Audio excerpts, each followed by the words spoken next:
Hola, mi nombre es María Columba Alvarado Castro y hoy les voy a presentar hipersensibilidad, lesión tisular mediada por mecanismos inmunitarios.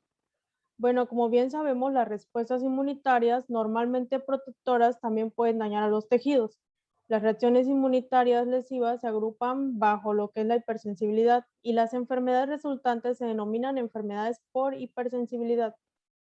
Tenemos en esta parte las causas de las reacciones de hipersensibilidad. Tenemos la autoinmunidad, que son reacciones contra antígenos propios, donde normalmente el sistema inmunitario no reacciona contra los antígenos propios. Ese fenómeno se le conoce como autotolerancia, que implica que el cuerpo tolere sus propios antígenos. En ocasiones, esta autotolerancia falla, lo que da lugar a las reacciones contra las células y los tejidos propios. En cambio, en las reacciones contra los microbios, la reacción parece excesiva o el antígeno microbiano es inusualmente persistente. Si se producen anticuerpos contra tales antígenos, los anticuerpos pueden producirse a los antígenos microbianos y producir inmunocomplejos. Estos se depositan en los tejidos y desencadenan la inflamación. Este mecanismo es subyacente a lo que es de la glomerulonefritis. En las reacciones contra antígenos ambientales, casi el 20% de la población es alérgica a alguna sustancia ambiental, como ejemplo el polen, el epitelio de los animales, los ácaros del polvo. En este caso, tales sujetos tienen una predisposición genética a realizar respuestas inmunitarias inusuales. Algunos, pues no todas las personas todos estamos expuestos, pero solamente algunos reaccionan ante ellos. Las reacciones de hipersensibilidad se pueden dividirse en 4 tipos, en función al mecanismo inmunitario principal responsable de la lesión. Esta clasificación, 3 son variaciones de la lesión mediadas por anticuerpos y la cuarta está mediada por linfocitos T.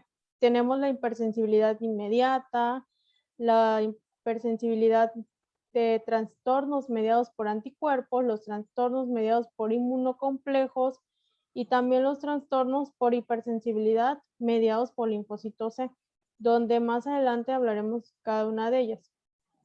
En la hipersensibilidad inmediata tipo 1, esta es una reacción tisular y ocurre rápidamente. Esta es en cuestión de minutos y todo tras la interacción del antígeno con anticuerpos de inmunoglobina unidos a la superficie de los mastocitos. Las reacciones comienzan con la entrada de un antígeno que se llama alérgeno, porque desencadena lo que es la alergia. Muchos alérgenos son sustancias ambientales frente a las cuales estamos predispuestos a sufrir una reacción alérgica. Los linfocitos Th2 y la inmunoglobina son responsables de esta manifestación clínica y patológica de la reacción. En este caso, tenemos la secuencia de acontecimientos en las reacciones de hipersensibilidad inmediatas. Tenemos que hay una activación del linfocito Th2 y una producción de anticuerpos de inmunoglobinas. También la sensibilización de los mastocitos mediados por los anticuerpos de las inmunoglobinas. Y por último, la activación de los mastocitos y la liberación de mediadores. Los alérgenos pueden introducirse por inhalación, ingestión, y todo esto es probablemente que contribuya a las respuestas de los Th2, que son la vía de entradas, dependiendo de la dosis y la cronosidad de la exposición del antígeno. Los mastocitos derivan, que son precursores en la médula ósea, se distribuyen ampliamente en los tejidos y a menudo están cerca de algunos vasos sanguíneos y nervios, y estos mastocitos se expresan bajo este receptor de alta afinidad, que es la inmunoglobina. Estos mastocitos portadores de anticuerpos están sensibilizados de modo que pueden reaccionar si el antígeno específico, en este caso el alérgeno, se une a una molécula del anticuerpo.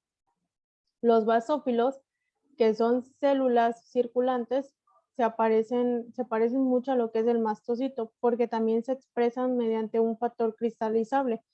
Y el tercer tipo que se expresa mediante un factor cristalizable es el eosinófilo, y esto también está presente en algunas reacciones. Tenemos aquí los grupos de mediadores importantes en diferentes reacciones de hipersensibilidad inmediata.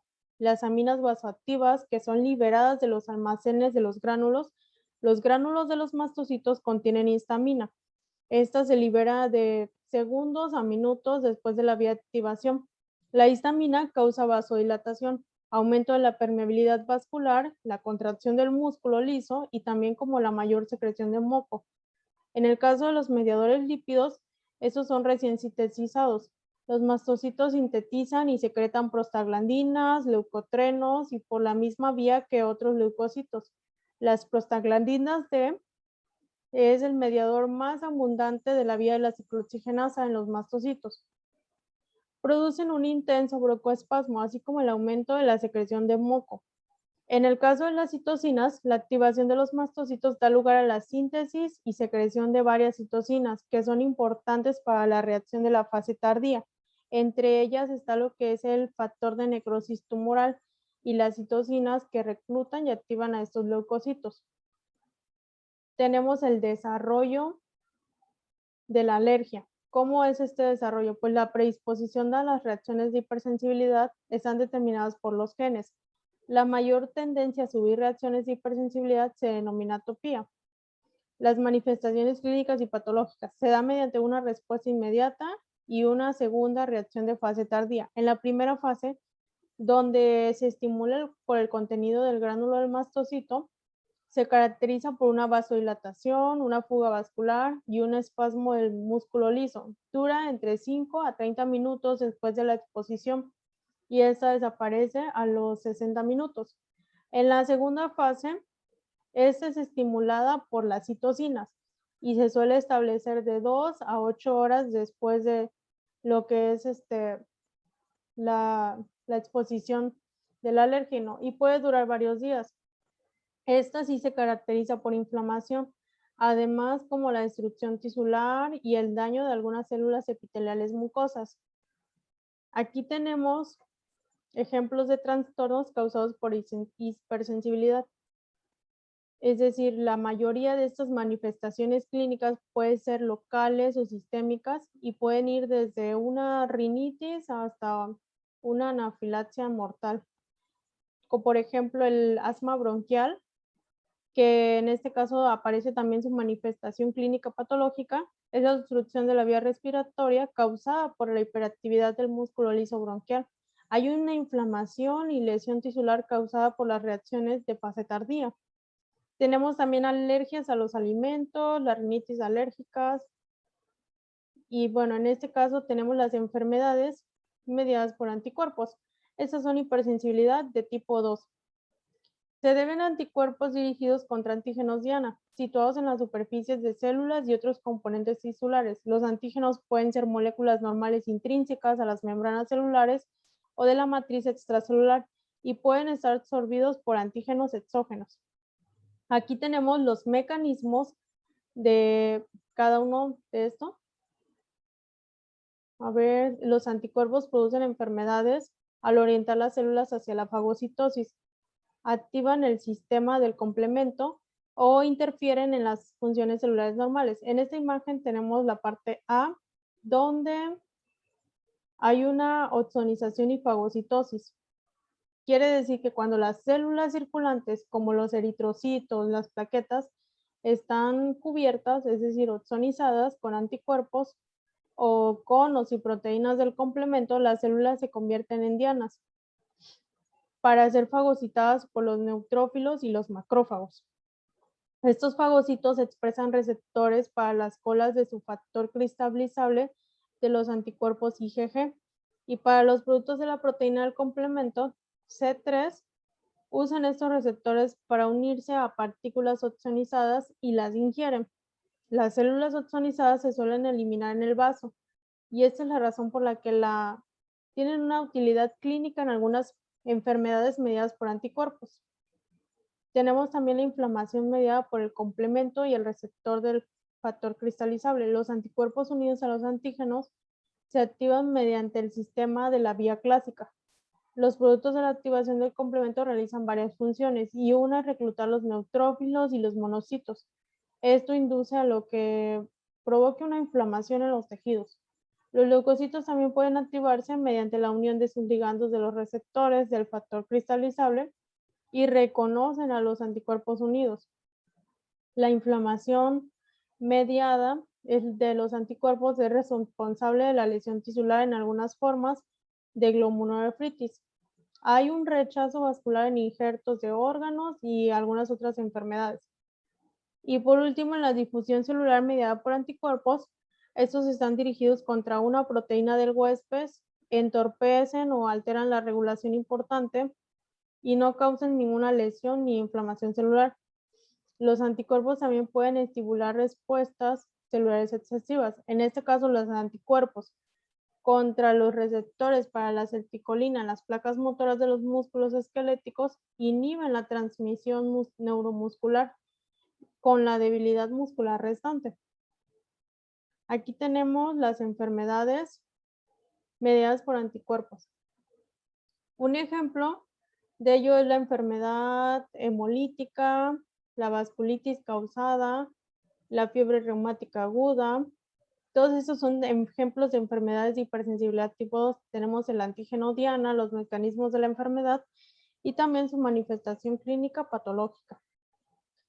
Los trastornos mediados por inmunocomplejos, que es el tercer tipo de hipersensibilidad, los complejos antígeno-anticuerpo que se forman en la circulación pueden depositarse en los vasos sanguíneos, lo que lleva a la activación del complemento y la inflamación aguda.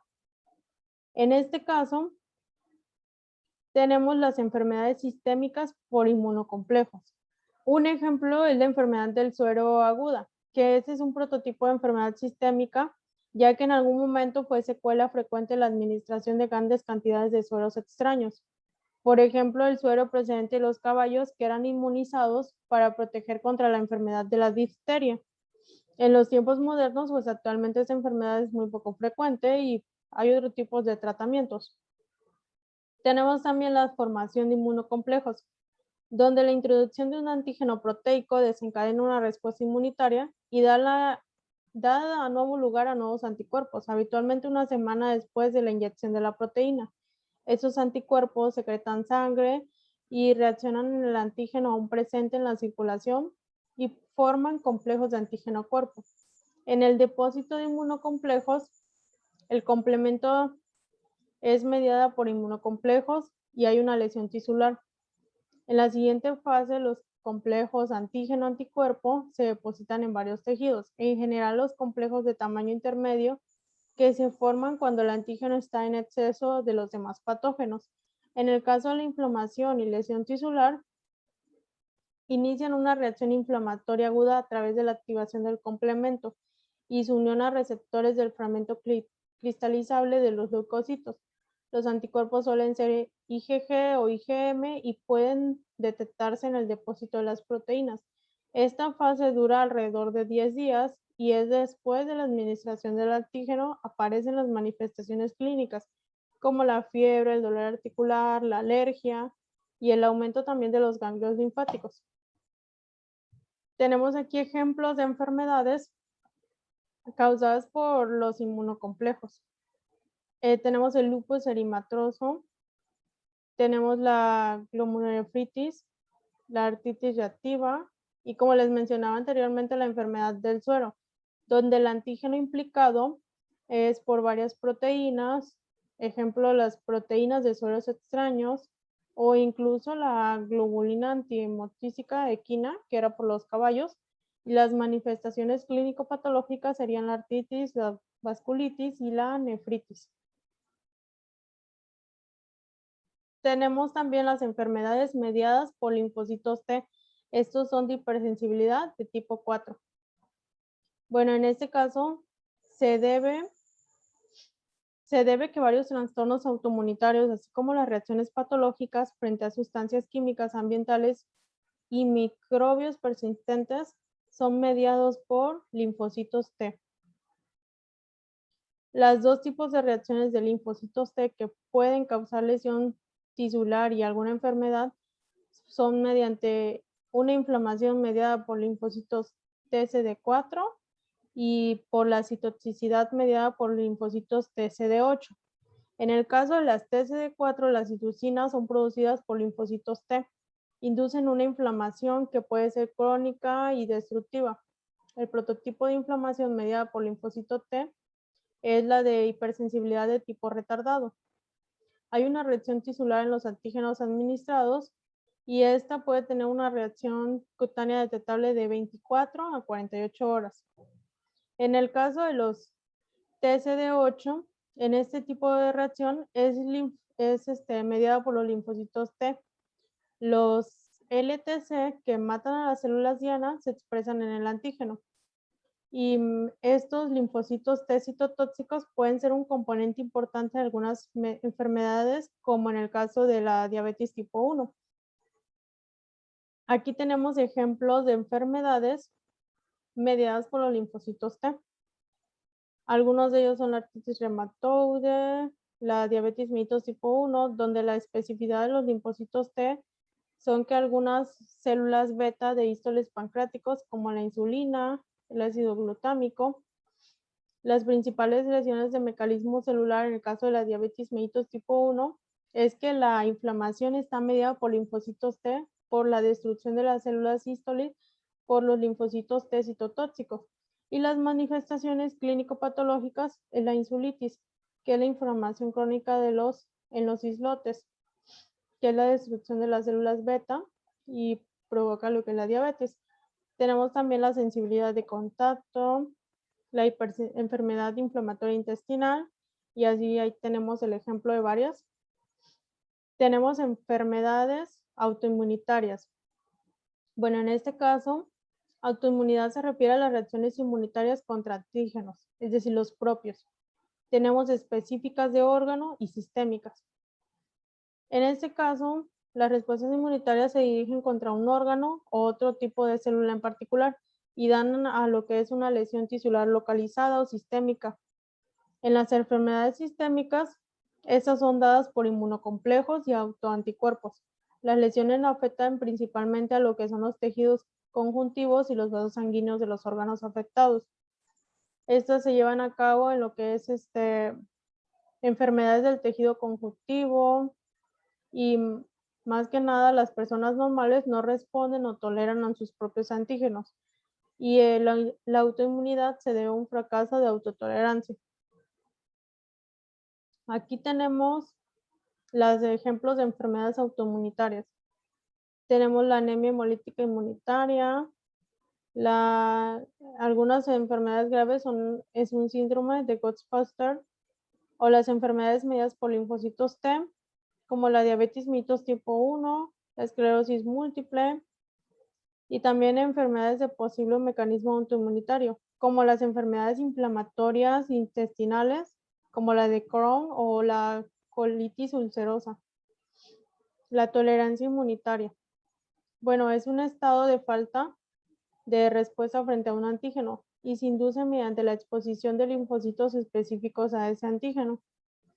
La autotolerancia se refiere a la falta de reactividad inmunitaria a los antígenos tisulares propios. La tolerancia central es el principal mecanismo de tolerancia central y esta es la eliminación inducida por el antígeno de los linfocitos T y B autorreactivos durante su maduración en los órganos linfoides centrales, es decir, en el timo para los linfocitos T y en la médula ósea para los linfocitos B. En el caso del timo se procesan muchos antígenos proteicos que son representados por células presentadoras de antígenos, es decir, las tímicas. Cualquier linfocito T inmaduro que se encuentre con un antígeno propio sufre apoptosis. Este proceso es llamado eliminación o selección negativa. Varios mecanismos silencian a los posibles linfocitos T y a las B autorreactivos en los tejidos periféricos. Estos mecanismos incluyen los siguientes, que corresponde a lo que es la tolerancia periférica. La anergia, que se refiere a la inactivación funcional de los linfocitos, que induce lo que es el encuentro de los antígenos bajo ciertas condiciones. La supresión por linfocitos T reguladores, donde aquí se actúa evitando reacciones inmunitarias contra antígenos propios. Los linfocitos T reguladores se desarrollan en el timo, pero también se pueden inducir en algunos tejidos linfáticos periféricos. Y también tenemos la eliminación por apoptosis. Los linfocitos T se reconocen antígenos propios, pueden recibir señales que promueven su muerte por apoptosis. Bueno, tenemos por último el mecanismo de autoinmunidad, sus principios generales. La ruptura de la autotolerancia y el desarrollo de la autoinmunidad se debe a los efectos combinados por los genes predisponentes, que influyen en la tolerancia del linfocito y los factores ambientales, como algunas infecciones o la lesión tisular. En este caso, tenemos los factores genéticos de autoinmunidad. La mayoría de las enfermedades autoinmunitarias son trastornos multigenéticos complejos. Hay pruebas abundantes de que los genes heredados intervienen en el desarrollo de las enfermedades autoinmunitarias. ¿Cuál es el papel de las infecciones, de la lesión tisular y otros factores ambientales? Tenemos varios microbios, incluidos bacterias, micoplasmas, virus, y mayormente estos se han considerado desencadenantes de la autoinmunidad. Como vimos anteriormente, los microbios pueden inducir reacciones autoinmunitarias por varios mecanismos. Las infecciones microbianas con la necrosis tisular pueden estimular la expresión de moléculas coestimuladoras en el tejido, lo que favorece así una ruptura de tolerancia en el linfocito C y consiguen su activación. En el caso de los virus y otros microbios, pueden compartir con su reactividad cruzada contra antígenos propios, y es decir que un fenómeno llamado mimetismo molecular. El mejor ejemplo de una reacción cruzada inmunitaria es la cardiopatía reumática, donde hay una respuesta a los anticuerpos contra los estreptococos, muestran una reacción de actividad cruzada con antígenos cardíacos. Y en este caso se desconoce si el mimetismo participa en las enfermedades autoinmunitarias más frecuentes. Bueno, eso sería todo. Gracias.